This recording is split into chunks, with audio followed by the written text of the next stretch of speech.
कर्णेभिः शृणुयाम देवाः भद्रं पश्येमाक्षभिर्यजत्राः स्थिरैरङ्गैः सुष्ठुवांसस्तनूभिः व्यसेम देवहितं यदायुः स्वस्ति नः इन्द्रो वृद्धश्रवाः स्वस्ति नः पूषा विश्ववेदाः स्वस्ति नः साक्ष्यो अरिष्टनेमिः स्वस्ति नो बृहस्पतिर्दधातु ॐ शान्ति शान्ति शान्तिः। शङ्करं शङ्कराचार्यं केशवं बादरायणं सूत्रभाष्यकृतौ वन्दे भगवन्तौ पुनः पुनः। ईश्वरो गुरुरात्मेति मूर्तिभेदविभागिने व्योमवद्व्याप्तदेहाय दक्षिणामूर्तये नमः। ॐ शान्ति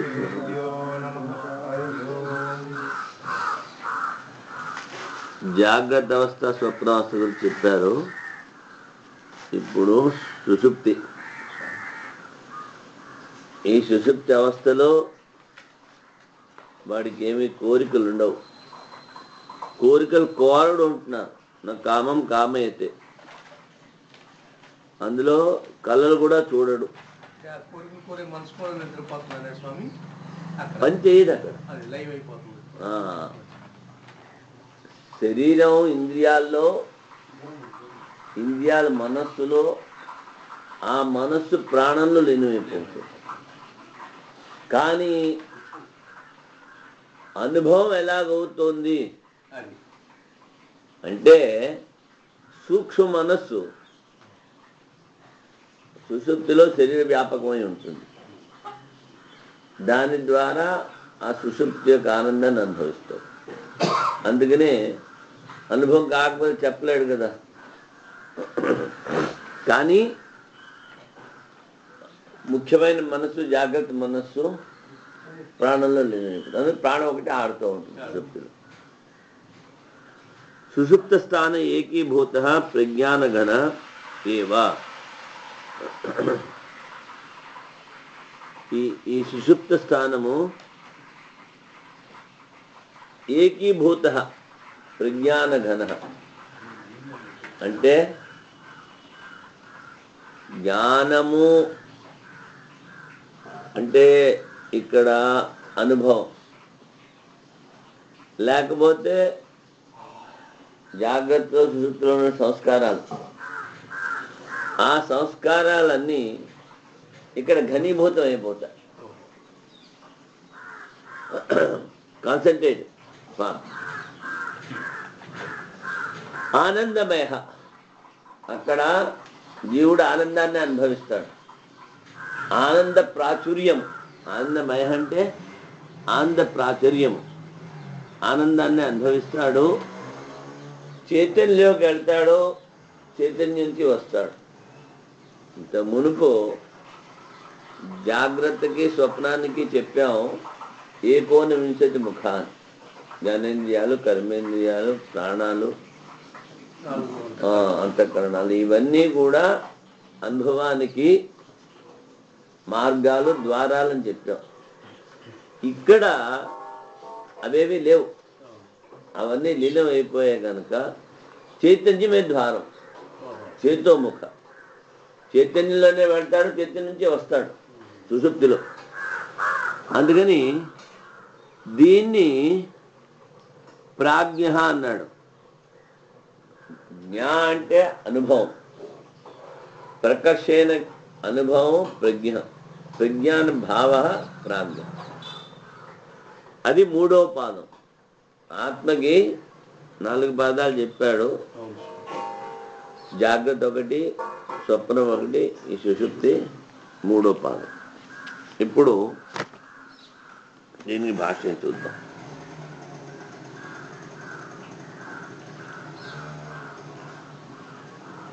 దర్శన వృత్యో స్వాపస్య తుల్యత్వాత్ సుషుప్త ప్రహాణార్థం యత్ర సుప్తః ఇత్యాది విశేషణం. స్వాపస్య అంటే నిద్రపోతున్న వాడికి.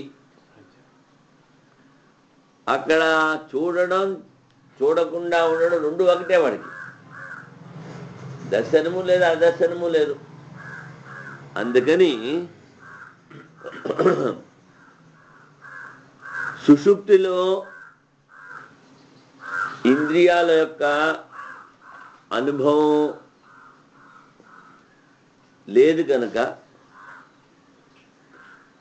యత్ర సుప్తః నకంచన కామం కామైతే అని చెప్పారు. నిద్రపోతున్నప్పుడు వాడు ఏ విధమైన కోరికలు కోరడు, ఆస్కారం లేదు. లేకపోతే త్రిష్వపి స్థానేషు తత్వ అప్రాప్తి బోధ లక్షణ. తత్ అంటే బ్రహ్మ, తస్య భావం తత్వం. జాగ్రత్తలో కానీ స్వప్నంలో కానీ సుషుప్తిలో కానీ బ్రహ్మానుభవం కలగదు. నువ్వు మనసుని శుద్ధం చేసుకుని నేను అన్ని చోట్ల పరమాత్మ చూస్తున్నాను, చూడగలుగుతున్నాను, చూడగలను అని భావించవచ్చు. కానీ ఆ యొక్క సర్వవ్యాపకమైన పరమాత్మ యొక్క అనుభవము పూర్తిగా మనసు లయమైన తర్వాత సమాధిలోనే వస్తుంది. కానీ ఈ మూడు అవస్థలు అవ్వదు. కానీ జీవుడు మూడు అవస్థల్లో కూడా అనుభవిస్తున్నాడు బ్రహ్మని. బ్రహ్మని అనుభవించలేడు, కానీ అనుభవం అంతా బ్రహ్మ ద్వారానే జరుగుతుంది. ఎలాగా అంటే పాలు పెట్టారు, పాలల్లో వెన్న ఉందా అంటే ఉంది. కనిపిస్తుందా? కనిపిస్తుంది కదా. అదేవిధంగా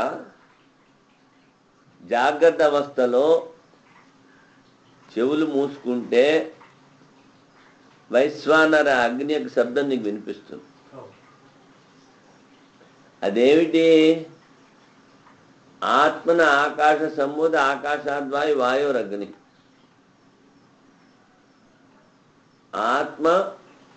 ఆత్మే ఆకాశ రూపం దాల్చింది, అది మళ్ళీ వాయువు అగ్ని అయింది. అంటే అగ్నిలో ఉన్న శక్తి కానీ వాయువులో ఉన్న శక్తి కానీ ఆత్మదే. కనుక రూపము మారినటువంటి అగ్ని రూపంలో ఉన్నటువంటి ఆత్మను అనుభవిస్తున్నాం. కృష్ణ పరమాత్మ ఏం చెప్పాడు? అహం వైశ్వానరో భూత్వా ప్రాణినాం దేహమాశ్రిత. వైశ్వానర అగ్ని రూపంలో ఆ పరమాత్మ అందరిలో ఉన్నాడు చెప్పాడు కదా.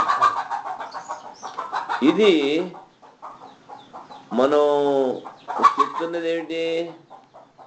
జాగ్రత్త. ఇదే జాగ్రత్తలో మళ్ళీ చచ్చిపోయిన వాడి శరీరం ముట్టుకుంటే చల్లగా ఉంటుంది,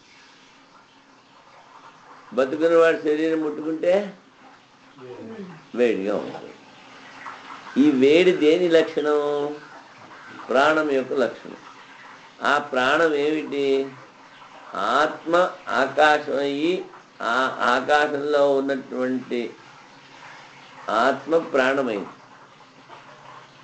ఆకాశ రూపాపన్న పరమాత్మ ప్రాణమైంది. ప్రాణంలో ఉన్నది కూడా ఏమిటి? ఆత్మ. ఒక మనిషి పుట్టబోయే ముందు నుంచి, తల్లి గర్భంలో ప్రవేశించక ముందు నుంచి బీజంలో కూడా ప్రాణం ఉంది. బీజంలో ప్రాణం లేకపోతే అది పెరగదు, నశిస్తుంది. అక్కడి నుంచి ఎంతవరకు ఉంటుంది? ఆ మనిషి పోయేంతవరకు ఉంటుంది. తర్వాత ఏమి తీసుకోదు, ప్రాణం ఇచ్చింది అందరికీ ఇచ్చేస్తూ ఉంటుంది. విశ్రామం లేదు, 24 గంటలు పనిచేస్తుంది. మరి ఇలాంటి శక్తి ఇంక దేనికైనా ఉందా? అందుకని అందులో ఉన్న శక్తి ఏమిటి? పరమాత్మ శక్తే ప్రాణం ద్వారా మనలో పనిచేస్తుంది. కనుక నువ్వు డైరెక్ట్గా ఆత్మని ముట్టుకోలేకపోయినా ఆత్మ ప్రాణరూపంగా ఏదైతే మారిందో ఆ ఆత్మే మళ్ళీ అగ్ని రూపంగా ఎలాగైతే మారిందో ఆ రెండింటిని అనుభవిస్తున్నావు కదా. అగ్నిలో శక్తి, వాయువులో శక్తి ఆత్మదే కదా. కనుక జాగ్రత్త అవస్థలో కూడా నువ్వు ఇండైరెక్ట్గా అనుభవిస్తున్నావు ఆత్మనే. అసలు ఆత్మ లేకపోతే వీడు చచ్చిపోతాడు కదా ముందు, ఆత్మ ప్రతిబింబం లేకపోతే. స్వప్నంలో ప్రకాశ రూపంలో చూస్తున్నాం. స్వప్నంలో కళ్ళు మూసుకున్నా, లైట్లన్నీ ఆర్పేసినా ప్రకాశం కనిపిస్తుంది. కళలో ఉన్నాం కనుక స్వప్నంలో కూడా ఆత్మను అనుభవిస్తున్నాం. అక్కడ జాగ్రత్త కన్నా కొంచెం ఎక్కువ స్వప్నంలో ప్రకాశ రూపంగా. కానీ అదేదో నిత్య ప్రక్రియ అనుకుంటాడే కానీ నేను చూస్తున్నది ఆ ఆత్మ ప్రకాశము ద్వారా చూడబడేది నా మనసులో సంస్కారాలు అనుకోడు కదా. కానీ వివేకం ద్వారా చూసినట్లయితే ఆ ప్రకాశం నీ యొక్క స్వరూపం, అదే బ్రహ్మస్వరూపం, అదే ఆత్మస్వరూపం. కనుక స్వప్నంలో కూడా అనుభవిస్తున్నాం. సుషుప్తిలోకి వెళితే జాగ్రత్త అవస్థలో నీకేవైతే ఉన్నాయో శరీరము, ఇంద్రియాలు, మనస్సు, ఈ మూడు నిద్రలో పనిచేయట్లేదు. మనస్సు పనిచేయదు, శరీరము పనిచేయదు, ఇంద్రియాలు పనిచేయవు. ఇది కూర్చోగలరా?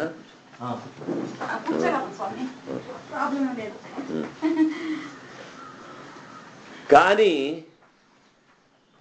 దేని ద్వారా మీరు జాగ్రత్తలో అనుభవిస్తున్నారో ఇంద్రియాలు, శరీరం, అవి నిద్రలో పనిచేయట్లేదు. మరి అనుభవం ఎలా కలిగింది? ఇంద్రియాలు, శరీరము, మనస్సు పనిచేస్తుంటే నిద్ర రాదు కదా. మరి మూడు పని చేయనప్పుడు సుషుప్తిలో నీకు అనుభవం వస్తుంది. ఏమిటి? హాయిగా నిద్రపోయాను, నాకేమీ తెలియదు అంటుంది. మరి సుఖాన్ని అనుభవించేది జడం అనుభవించదు కదా. అనుభవం జడ వస్తువుకి రాదు, అనుభవం చైతన్యానికే ఉంటుంది. అందుకని సుషుప్తిలో కూడా ఆ చైతన్యము ద్వారానే నువ్వు ఆ చైతన్యం యొక్క సుఖాన్ని అనుభవిస్తున్నావు. జగత్తులో సుఖం లేదు, అది క్షణికం. ఇవాళ ఉంటుంది, రేపు పోతుంది కదా.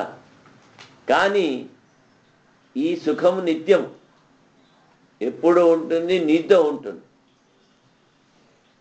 ఈ విధంగా మనిషి ప్రత్యక్షంగా డైరెక్ట్గా ఆ బ్రహ్మని అనుభవించబోయినప్పటికీ జాగ్రత్త స్వప్న శృతుల్లో ఆ పరమాత్మని ఇండైరెక్ట్గా అనుభవిస్తున్నాడు.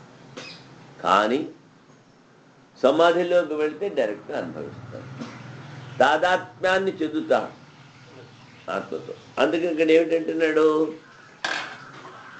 త్రిష్వపి స్థానేషు తత్వ అప్రాప్తి బోధ లక్షణ.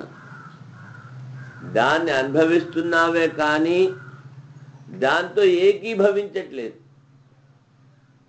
అందుకని ఏమిటన్నాడు? నువ్వు దాన్ని పూర్తిగా పొందలేదు అంటున్నాడు. అప్రాప్తి. స్వాపో అవిశిష్ట ఇది పూర్వాభ్యాం సుషుప్త విభజతే. ఈ నిద్ర కూడా జీవుడికి ఒక విశేషమైన అవస్థ కాదు. జాగ్రత్తలాగే స్వప్నం, స్వప్నంలాగే సుషుప్తి, మూడు అవస్థలే. అవిశిష్ట. అందుకని దీన్ని ఏంటన్నాడు? దాన్ని జాగ్రత్త అన్నాడు, దీని స్వప్నం అన్నాడు, దీని సుషుప్తి అన్నాడు, నిద్రావస్థ. కానీ ఈ మూడు అవస్థల్లో కూడా తనలో ఉన్నటువంటి పరమాత్మ, ఆత్మరూపంలో ఉన్నటువంటి పరమాత్మతో ఏకీభవించట్లేదు. అందుకని వేదాల్లో ఏమిటి చెప్పారు?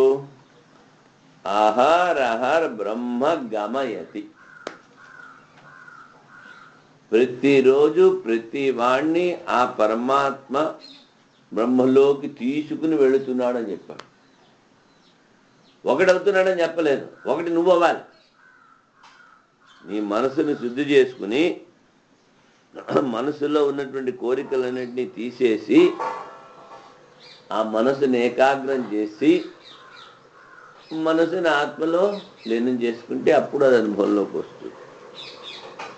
యత్ర యస్మిన్ స్థానే కాలే వా సుప్తో న కంచన కామా కామయతే న కంచన స్వప్న పశ్యతి. జాగ్రత్తలో లాగా ఏమి కోరికలు ఉండవు ఇక్కడ. అది చెయ్యాలి, ఇది చెయ్యాలి అన్నది సుషుప్తిలో. సుషుప్తిలా స్వప్నంలాగా కలలు చూడు. అక్కడ కేవలం తెలియకుండా ఆనందాన్ని అనుభవిస్తూ ఉంటావు. నువ్వు నిద్రపోతున్నప్పుడు నేను నిద్రపోతున్నానని నీకు తెలియదు. నిద్రపోయి లేచిన తర్వాత నీకు తెలుస్తుంది కదా. అందుకని స్వప్నాన్ని చూడట్లేదు అంటాడు. నహి సుషుప్తే పూర్వయోర్ ఇవ అన్యథా గ్రహణ లక్షణ స్వప్నదర్శన. జాగ్రత్తలోనూ స్వప్నంలోనూ ఏమిటవుతుంది? ఈ విషయం నాకన్నా భిన్నము, దీన్ని నేను చూస్తున్నాను, దీన్ని అనుభవిస్తున్నావు అంట. స్వప్నంలో కూడా నువ్వు పడుకునే ఉంటావు, కానీ నీ యొక్క రూపమే ప్రతిరూపము ఇక్కడక్కడ తిరుగుతూ ఉంటుంది. కనుక అక్కడ ఏమిటన్నారు? నీకన్నా భిన్నమైనటువంటి వస్తువులను అక్కడ గ్రహిస్తున్నావు. ఎక్కడ? జాగ్రత్తలోనూ స్వప్నంలో భిన్నమైన విషయాలు అనుభవిస్తున్నావు. దాన్ని ఏమిటన్నారు? అన్యథా గ్రహణము,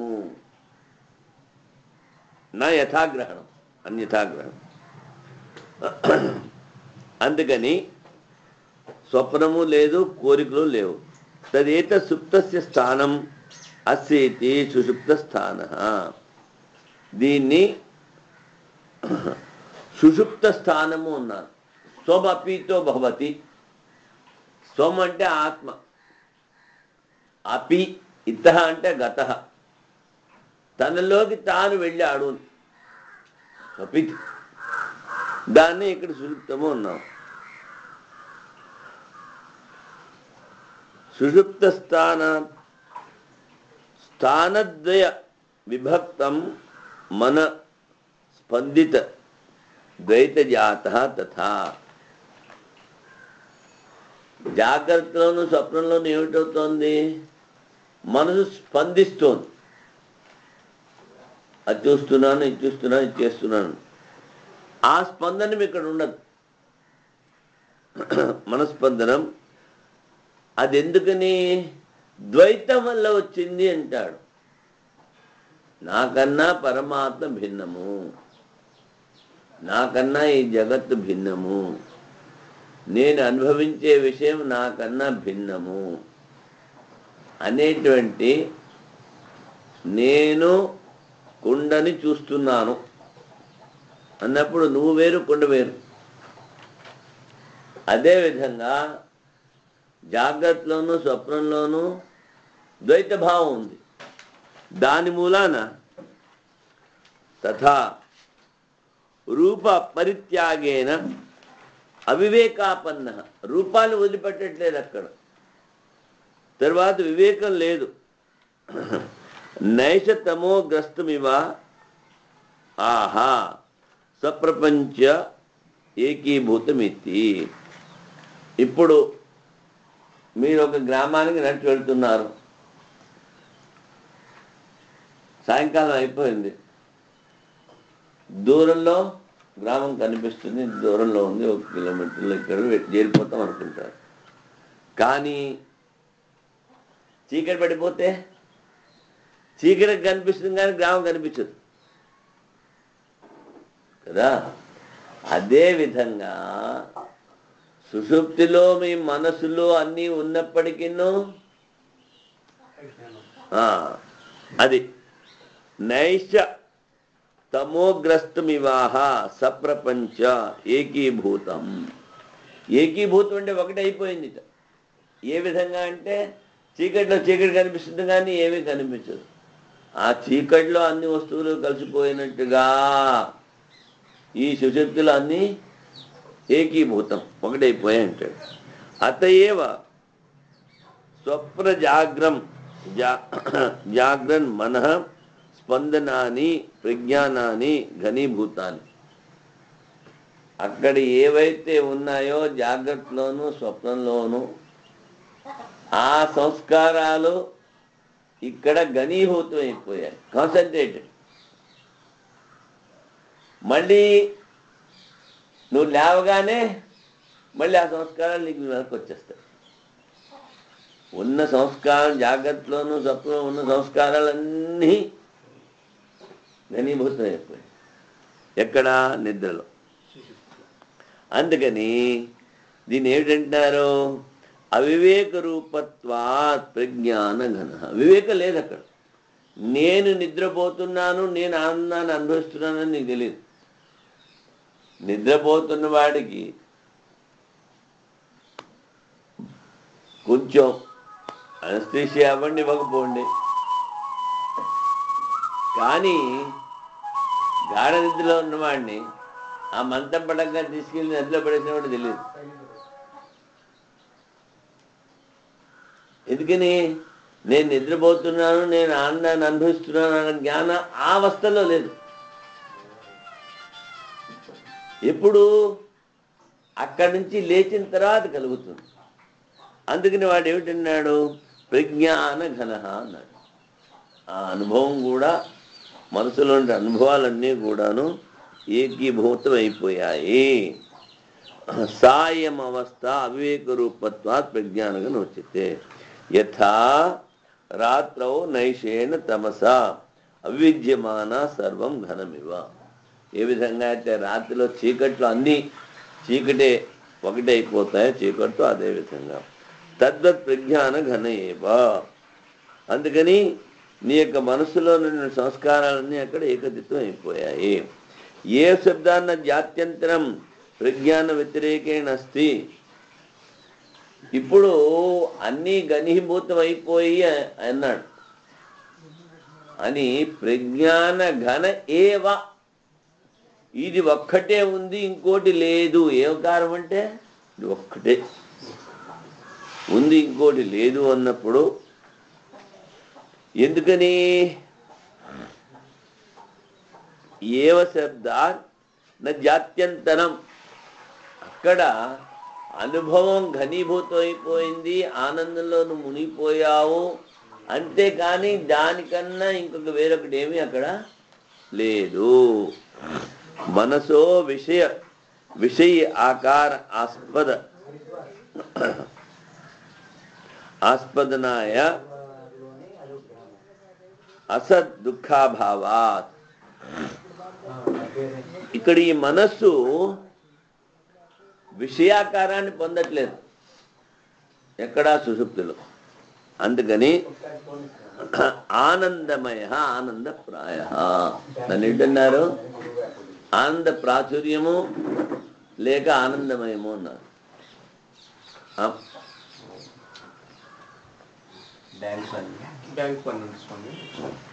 నువ్వు ఇలా పో, ఇలా ఇలా ఎలా కూర్చోాలా పో.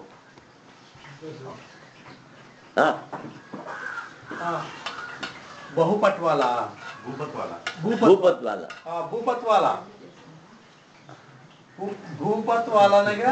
అది అక్కడేనా లేకపోతే పరమని అడుగుదామా?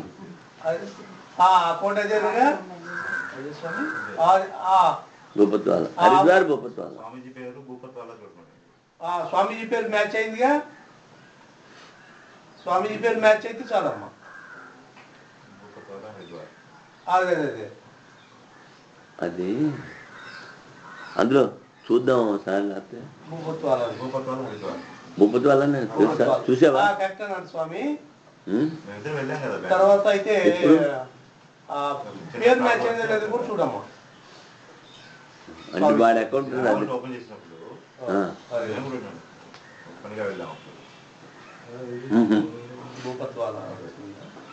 సరే.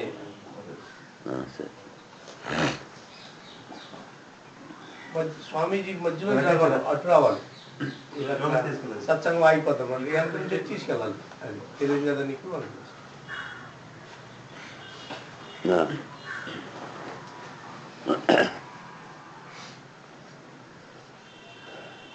విషయ విషయాకారాస్పదనాయ అసద్ దుఃఖాభావా.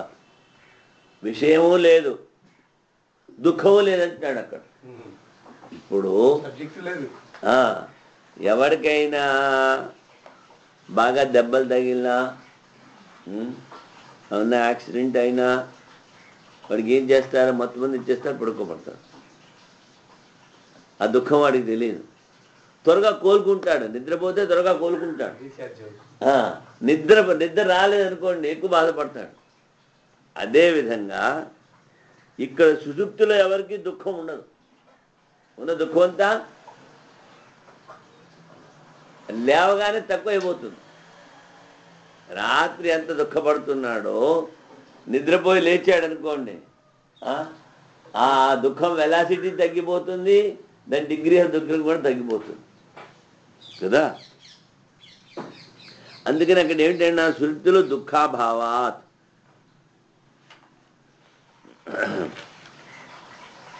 నా ఆనంద ఏవా అనాత్యంతికత్వాత్ దుఃఖాస్పద విషయ విషయాకారాయ దుఃఖాభావాత్ ఆనందమయ ఆనందప్రాయ. అంటే ఆనందమయ అన్నాడు.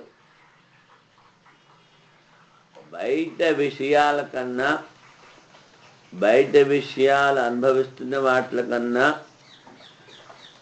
ఆనందం ఇక్కడ ఎక్కువ. ఆనందప్రాయం కానీ సంపూర్ణ ఆనందం కాదు.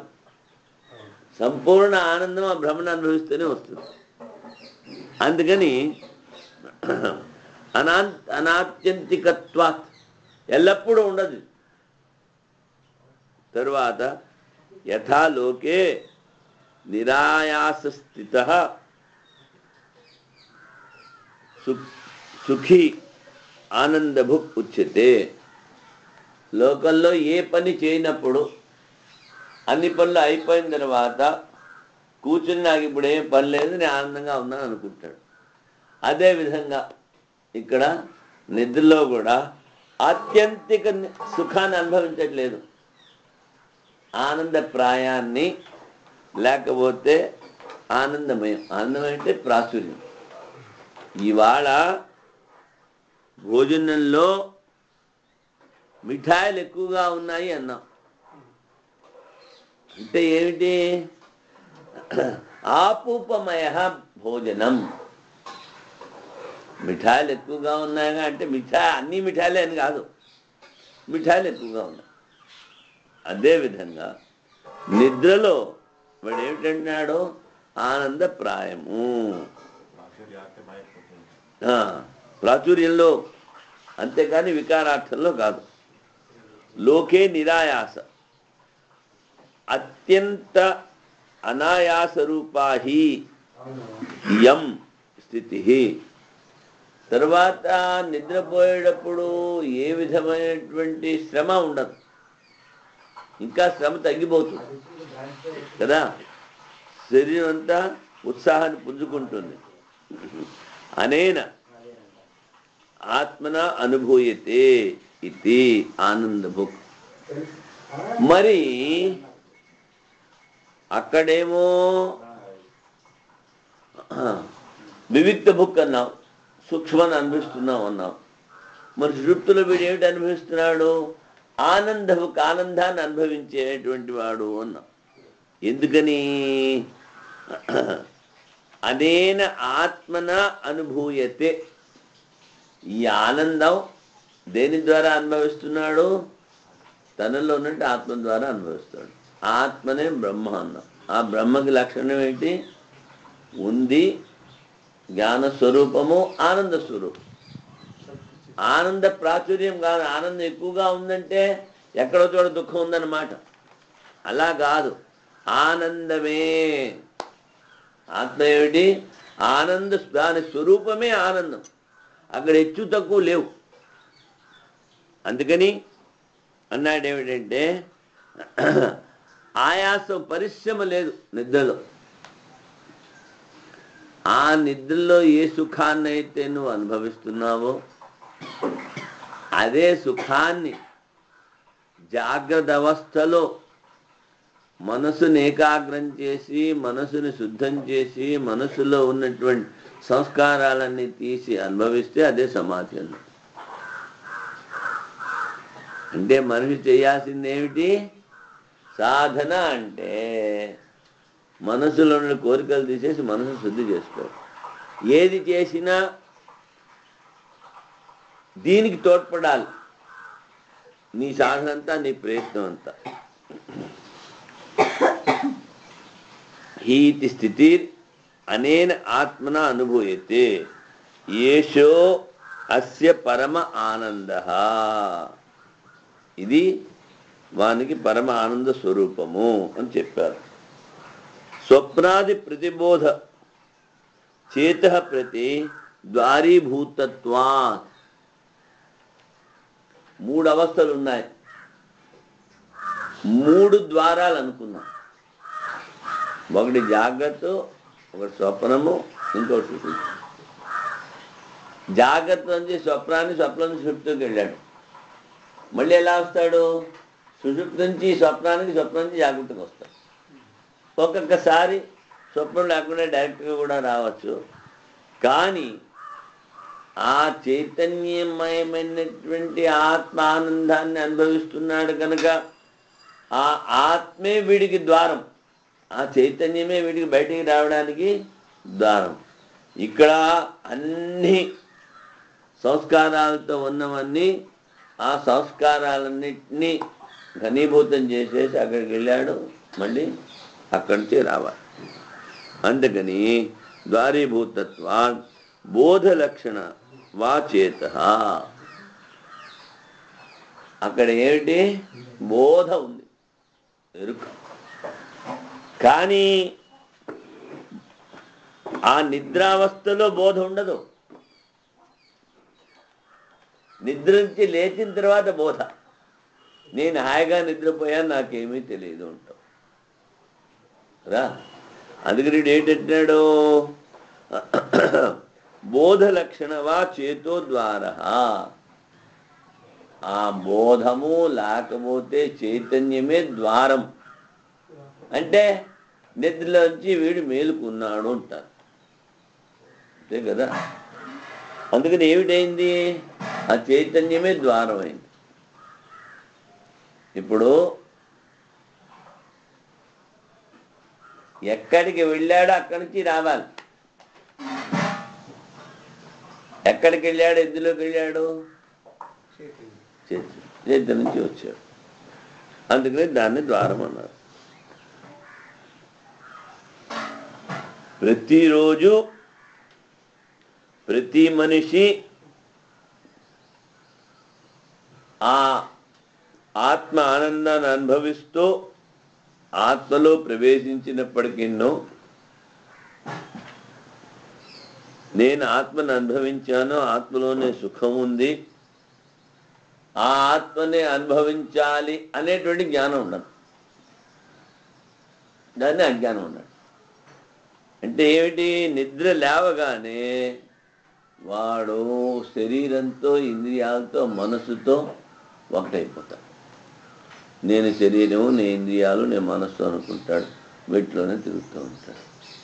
ఆత్మచింతన చేయడు, ఆత్మధ్యానం చేయడు, ప్రపంచమే నిత్యం అనుకుంటాడు. ఏదైతే పోయేటప్పుడు నీతో రాదో దాన్ని నిత్యం అనుకుంటాడు. ఏదైతే నీతో ఉందో, ఎల్లప్పుడూ నిన్ను రక్షిస్తుందో, దేని తెలుసుకుంటే నీకు ఎక్కువ ఆనందం ఉందో దాన్ని విచారం చేయాలి. అందుకే నీ విచారం బోధలక్షణం చేతో ద్వారా సుఖం అస్య స్వప్నాది ఆగమన ప్రతీతే చేతోముఖ. స్వప్నంలో కానీ సుషుప్తిలో కానీ ఆ చైతన్యం ద్వారానే వస్తాడు. భూత భవిష్యత్ జ్ఞాతృత్వ సర్వ విషయ జ్ఞాతృత్వం అస్య ఏవ ఇది ప్రాజ్ఞః. ప్రకర్షేణ జ్ఞప్తి బోధ అన్నాడు. బోధ దేని ద్వారా జరుగుతోంది? లోపల ప్రతివాడికి చైతన్యం ఉంది. ఆ చైతన్యం మనసులో ప్రకాశిస్తుంది. మనసు ఇంద్రియాల మీద, ఇంద్రియాల మనసు మీద. అంటే లోపల ఉన్నటువంటి ప్రకాశమే బయటకు వస్తుంది. ఈ ప్రకాశం లేకపోతే ఈ మనసుకు కానీ ఇంద్రియాలకు కానీ జ్ఞానం ఉండదు. కనుక కేనోపనిషత్తులో శిష్యుడు అడుగుతాడు, దేని ద్వారా ప్రేరేపించబడి ఈ మనస్సు, దేని ఇచ్ఛ ద్వారా ప్రేరేపించబడి ఈ మనస్సు విషయాలవే పోతోంది అంటాడు. అంటే ఏంటి? మనసుని నువ్వు పూర్తిగా ప్రేరేపించట్లేదు.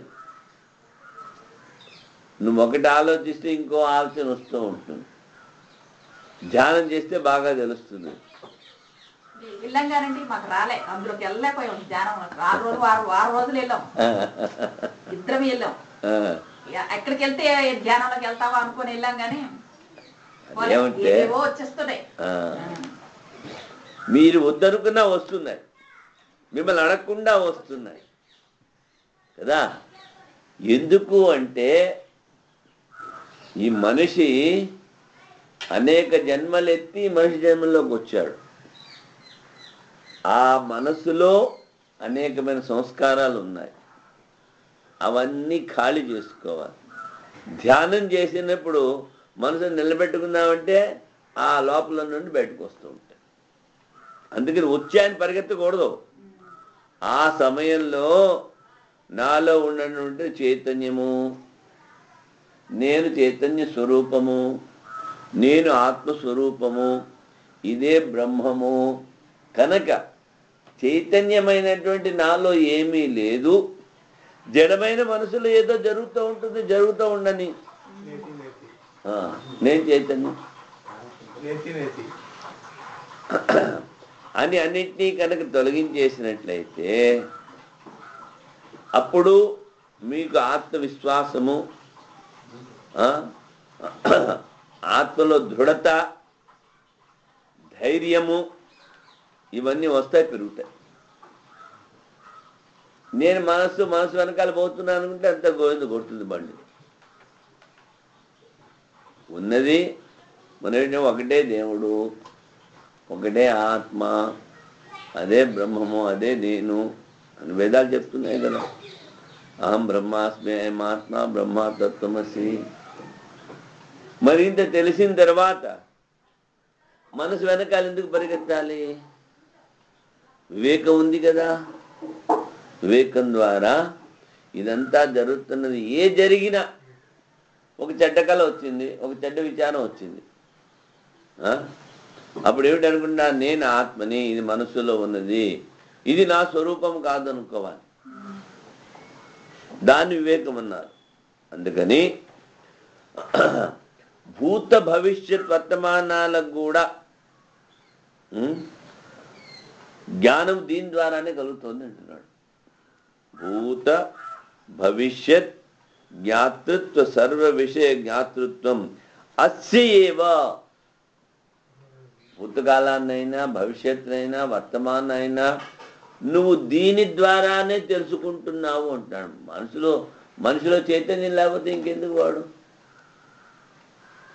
అందుకని సుషుప్తోపి భూతపూర్వగత్యా ప్రాజ్ఞ ఉచ్యతే. ఇప్పుడు నువ్వు నిద్ర నుంచి లేచావు అని చెప్తున్నావు కదా. కానీ ముందు అవస్థలో నువ్వు నిద్రపోతున్నావు, నేను ఆనందాన్ని అనుభవించావని తర్వాత చెప్తున్నావు. నువ్వు అనుభవించే కదా చెప్తున్నావు. అందుకని అది కూడా జ్ఞప్తి ప్రాజ్ఞమే, ప్రకర్షణ బోధ. అది కూడాను తర్వాత చెప్పిన, అక్కడ నిద్రించి లేచి చెప్పిన అది కూడా బోధ. అందుకని ప్రజ్ఞప్తి మాత్ర సేవ అసాధారణ రూపమితి. ప్రకర్షణ బోధ దాని స్వరూపం కనుక దాన్ని ప్రాజ్ఞుడు అన్నారు. జీవుల్లో ఏమిటన్నారు? ప్రాజ్ఞుడు అన్నారు. సమిష్టిలో ఈశ్వరుడు అన్నారు. ఇంతే తేడా. సంస్కారాలు లేపుతున్నాయండి. మామూలుగా ఏమి లేపుతున్నాయండి? మన ఇద్దరు లేపాలి కదా. అదే మళ్ళీ ఉన్నటువంటి కోరికలు, ఇంకా ఈ పని చేయాలి, ఆ పని చేయాలి, అది చెయ్యాలి, ఇది చెయ్యాలి, ఏదో ప్రారంభం ఉంటుంది కదా. ఆ ప్రారంభాన్ని అనుభవించడానికి మళ్ళీ అందులో పూర్తిగా ఉండలేడు.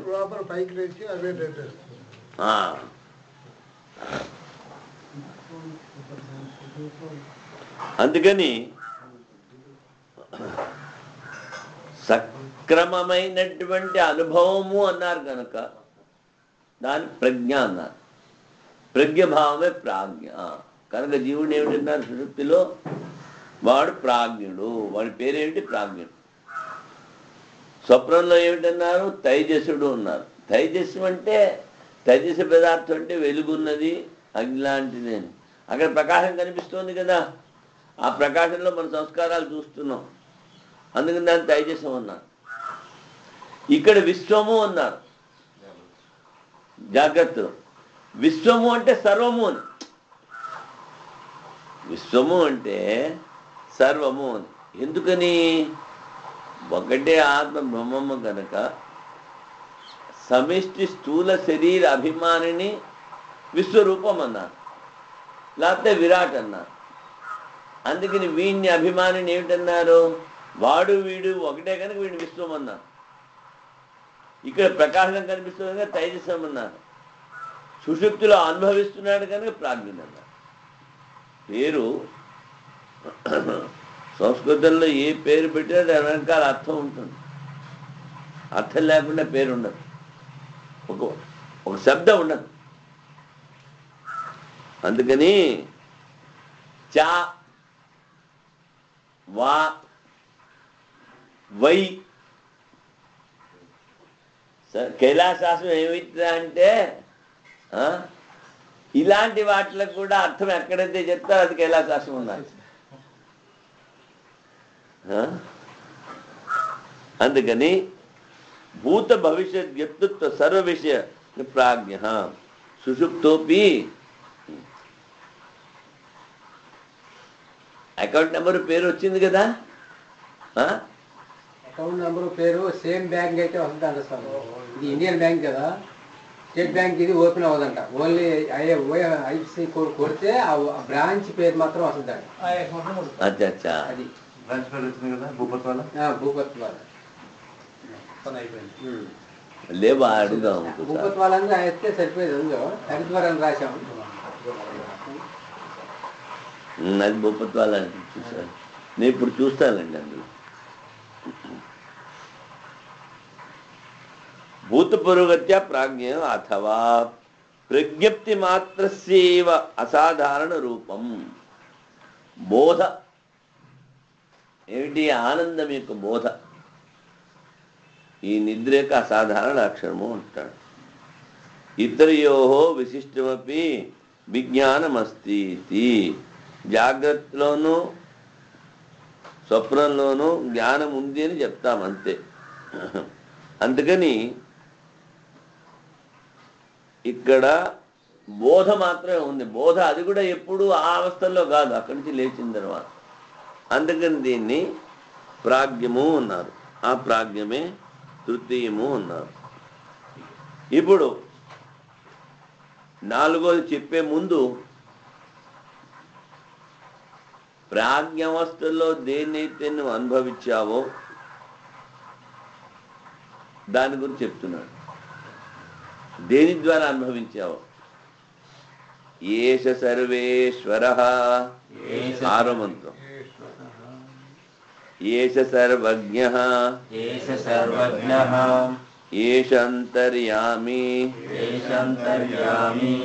ఏష యోనిః సర్వస్య, ప్రభవాప్యయో హి భూతానాం.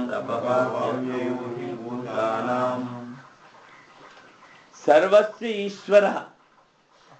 ఈ ఆత్మ ఏదైతే ఉందో, దేనిలోకైతే నువ్వు వెళ్ళావో అదే అన్నిటినీ శాసించేటువంటిది. అన్ని బ్రహ్మాండాల్లో ఉన్నది ఒకటే శాసకుడు. వాడిని మనం ఈశ్వరుడు అన్నాం కదా. ఆ ఈశ్వరుడికి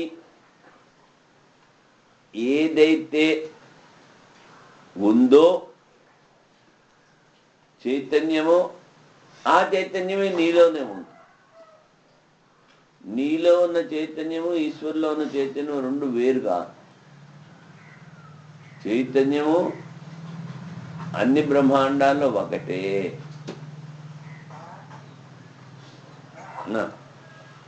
ఎలాగా అంటే ఆకాశం సర్వవ్యాపకం. కుండ చేస్తే దాన్ని కుండాకాశము అన్నాం. కుండలో ఉన్న ఆకాశము బయట ఉన్న ఆకాశం వేరు కాదు కదా. అదేవిధంగా నీకు శరీరం ఏర్పడిందంటే అది ఉపాధి కర్మల ద్వారా మనసు శరీరం ఏర్పడింది. కానీ ఇందులో ఉన్నది కూడా ఒకటే చైతన్యం. చైతన్యమే ఉంది, చైతన్యంలో ఉపాధి ఏర్పడింది కనుక లోపల ఉన్నట్టు చైతన్యం బయట ఉన్న చైతన్యం వేరు కాదు. అదే ఇక్కడ చెప్తున్నాడు. ఏమిటి? నీలో ఏ ఆత్మ అయితే ఉందో అదే సర్వేశ్వరుడు.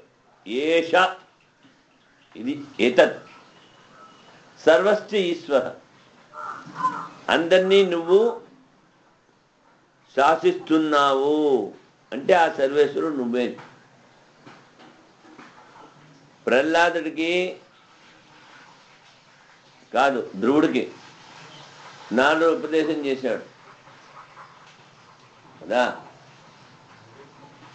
ధ్రువుడికి ఉపదేశం చేస్తే వాడు ధ్యానం చేస్తుంటే లక్ష్మి వెళ్ళి పార్వతిని ప్రార్థిస్తుంది. వాడు అడవుల్లోకి వెళ్ళాడు, వాడు చిన్న కుర్రాడు, నీ వాహనాన్ని వాడు కాపలాగా పెట్టుకుంది. సరే అంటుంది పార్వతిని. కొంతకాలానికి విష్ణుమూర్తిని తన హృదయంలో చూడగలిగాడు. నారదుడు వచ్చి అంటాడు, అయ్యా అంతా అయిపోయింది నడు అంటాడు. అబ్బే అబ్బే అబ్బే అలా కాదు, ఆ విష్ణుమూర్తిని నేను స్వయంగా చూడాలి, ఎన్నో ప్రశ్నలు అడగాలి అంటాడు. చాలా బాబు చాలా కష్టంగా వద్దులు అంటే అబ్బాయి అదేం కుదరదు, అది చేస్తాను అంటాడు ధ్రువుడు. అంటే అప్పుడు చెప్తాడు అన్నమాట నారదుడు, నువ్వు ఓంకారం చేసి ప్రాణాన్ని స్తంభింపజేయి. ఏ ప్రాణం నీలో ఉందో ఆ ప్రాణమే అన్ని చోట్ల ఉంది. ప్రాణస్తంభనం చేస్తే ఎవడికి ఊపిరి ఆడదు. ఆ దేవతలకి విష్ణుమూర్తి పరిగెత్తుకు వస్తాడు నీ దగ్గరికి. అలాగే చేశాడు. కానీ విష్ణుమూర్తి తెలుసు కనుక రాగానే తన కూర్చోబడిన శంఖం వాడికి అంటించాడు. వాడు ఏమిటి అడగాలి అన్నీ మర్చిపోయాడు. ఎందుకు చెప్పాను అంటే ఈ సీరియల్స్లో చూపిస్తూ ఉంటారు. ఏమిటి, ఎక్కడో కూర్చొని రాక్షసు తపస్సు చేస్తున్నాడు, వాడి వేడి స్వర్గం దాకా వచ్చేసింది. ఇంద్రుడు తగులుతుంది, బ్రహ్మకు తగులుతుంది, విష్ణువు తగులుతుంది అంటున్నాడు. అంటే ఏమిటి? తపశక్తి. అలాగే ఇక్కడ ప్రాణశక్తి ఉన్నది, ఒకటే ప్రాణం. ఒకటే ఆకాశం, ఒకటే బ్రహ్మ, ఒకటే చైతన్యం. అందుకని ఏమిటంటాడు, అది నువ్వు వేరు కాదు కనుక ఈ ఆత్మే సర్వేశ్వరుడు. ఎందుకంటే అయం ఆత్మ బ్రహ్మను ముందు చెప్పేశాడు, మళ్ళీ బ్రహ్మ శబ్దం చెప్పడం. అదే సర్వేశ్వరుడు, వాడే సర్వజ్ఞుడు, వాడే అంతర్యామి, అందరిలో ఉన్నది వాడే. నీలో ఉన్నాడు, నిన్ను నడిపిస్తున్నాడు. నీ శరీరమే వాడి శరీరము, కానీ నీలో ఉండి నేను నడిపిస్తున్నాడని నీకు తెలియదు. అంతే అంతర్యామి అంటే. ఏ వస్తువైనా తీసుకోండి, పృథ్వీలో ఉన్నాడు, పృథ్వీ శరీరమే వాని శరీరము, పృథ్వీని లోపల ఉండి నడిపిస్తున్నాడు, కానీ పృథ్వీకి తెలియదు. అలాగే ప్రతి మనిషికి. అందుకని ఏమిటంటాడు, అంతర్యామి, అన్నిట్లో ఉన్నవాడు. ఆ దేవుడు ఈశ్వరుడు ఆత్మ అందరినీ ఎలా శాసిస్తున్నాడండి? ఉన్నది ఒకటే అంటావు,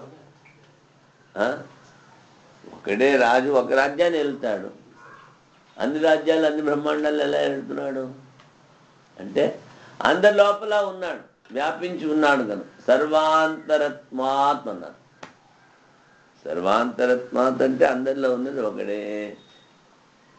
మనసు ఖాళీగా ఉంటే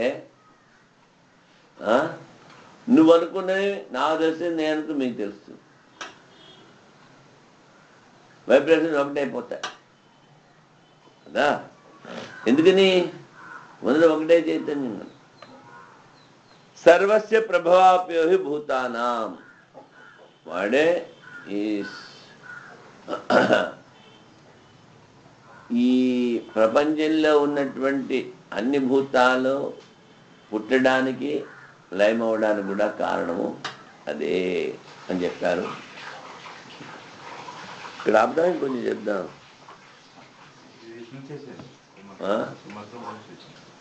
భాష్యమా? భావార్థం అయిపోయింది, భాష కొంచెం ఉంది. ఏష హి స్వరూపావస్థ సర్వేశ్వర. నీ యొక్క ఆత్మస్వరూపం ఏమిటి? స్వరూపం సర్వేశ్వరుడు, అందరినీ శాసించేవాడు.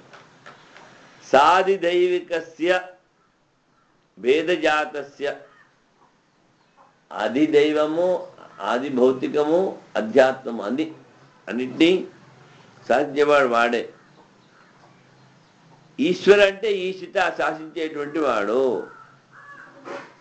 నైతస్మాత్ జాత్యంతరభూతో అన్యేషామివ. ఆ శాసించేటువంటి వాడు ఒకడే, వాడికన్నా వాడికి భిన్నమైనది ఇంకొక జాతి ఏమీ లేదు, జాత్యంతరం లేదంటున్నాడు. చూడండి ఎందుకని, ప్రాణబంధనమి సౌమ్య మనః, నీ మనస్సు దాని ద్వారానే బంధించబడింది. అయమేవ హి సర్వస్య సర్వభేదావస్థ జ్ఞాత. జాగ్రస్వప్న సుషుప్తుల్ని, సమాధిని, మూర్ఛని, అవస్థలన్నీ తెలుసుకునేవాడు వీడే, ఈ ఆత్మ, ఇంకోటి కాదు. అందుకని అంతర్యామి అన్నారు, అన్నిటికీ లోపల ఉన్నాడు. అన్నమయ కోశం, ప్రాణమయ కోశం, మనోమయ కోశం, విజ్ఞానమయ కోశం, ఆనందమయ కోశం. అలాగే అందరి జీవుల లోపల ఉన్నాడు కదా. అందుకని ఏమిటన్నాడు, అంతర్యామి అన్నారు.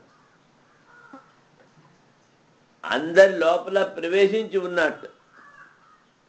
ప్రవిశ్య సర్వశీష, దేవతల్లో కానీ, మనుషుల్లో కానీ, రాక్షసుల్లో కానీ, జంతువుల్లో కానీ వాళ్ళ వాళ్ళ ప్రార్థనకు అనుసారం వాళ్ళ కర్మల ఫలితాన్ని ఇస్తూ ఉంటాడు. అందరి లోపల ఉండి అనుప్రవిశ్య సర్వేషాం, అందరికీ అందరి లోపల ఉండి ప్రవేశించి అంటే సర్వవ్యాపకుడు కనుక ఉంటాడు. ఎక్కడ పోతాడు వాడు? లేదు స్థలం ఉంటాడు, వాడు తీసి అక్కడ ఇది తీసేసి ఇది పెట్టేద్దామంటే కుదరదు.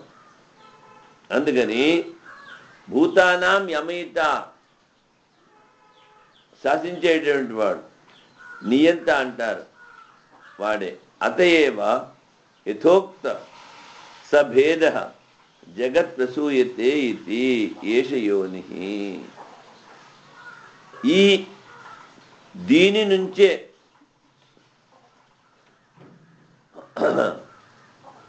అన్నీ ఉత్పత్తి చెందాయి. యోని అంటే కారణం, సర్వస్వ కారణం, అన్నిటికీ కారణం ఏమిటి? సృష్టి స్థితి లయాలకి, ఈ భూతాలకి, ఈ గ్రహాలకి, నక్షత్రాలకి, దేవతలకి, రాక్షసులకి, జంతువులకి, 84 లక్షల జీవరాశులకి ఆయనే కారణం, పుట్టడు. యతః ఏవం ప్రభవాప్యయో హి భూతానాం ఏష ఏవ. ఈ భూతాలన్నీ ఆత్మ సర్వవ్యాపకం కనుక ఇందులోనే పుడుతున్నాయి, ఇందులోనే సముద్రంలో ఉన్న నీరు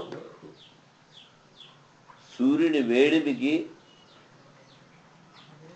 సూర్యమండలంలోకి వెళ్ళి ఆవిరై 8 నెలల దగ్గర అక్కడే ఉంటుంది, ఫిల్టర్ అవుతూ ఉంటుంది ఆ నీళ్ళని. 4 నెలలు వర్షాలు కురుస్తాయి. తర్వాత కేవలం సముద్రంలోంచి నీళ్లు తీసుకున్నాడని కాదు, ప్రతి దాంట్లోంచి నీళ్ళు అబ్జార్బ్ చేసేస్తాడు. అందుకని అక్కడ ఫిల్టర్ చేసి వేసాక వర్షం నీళ్ళు చాలా మంచివి అంటారు. డైరెక్ట్గా వర్షం నీళ్ళు తీసి పట్టుకు తాగితే చాలా మంచిది ఉంటుంది. అది ఆ భూమిని తగిలింది అంటే కలుషితం అయిపోతుంది తగలంత వరకు. అదేవిధంగా ఎక్కడి నుంచి పోయా అక్కడికే వస్తాయి, మళ్ళీ నీళ్ళని మళ్ళీ సముద్రానికి పోతాయి. అందుకని ప్రభవాపే జీవులందరూ ఆత్మ నుండే పుట్టారు, ఆత్మలోనే లీనవుతా అన్నారు. అందుకని ఉత్పత్తి లయములకు ఇతడే కారణము, అన్ని భూతాలకి. అది కూడా చెప్పారు. ఈ అర్థంలోనే ఇంకో శ్లోకం ఉందిట.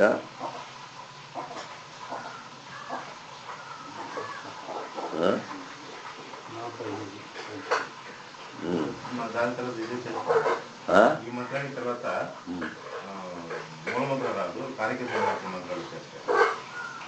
అచ్చా అచ్చా అచ్చా అచ్చా అచ్చా అదా అత్ర ఏష శ్లోకా భవంతి. అదే ఏమిటా అని చూస్తున్నాను. దీని తర్వాత మళ్ళీ మనం 116 కొట్టాలా? 116 కొట్టి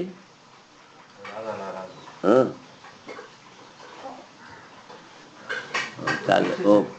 పూర్ణమదః పూర్ణమిదం పూర్ణాత్ పూర్ణముదచ్యతే పూర్ణస్య పూర్ణమాదాయ పూర్ణమేవావశిష్యతే. ఓం శాంతి శాంతి శాంతి. बोलो सद्गुरु महाराज की जय.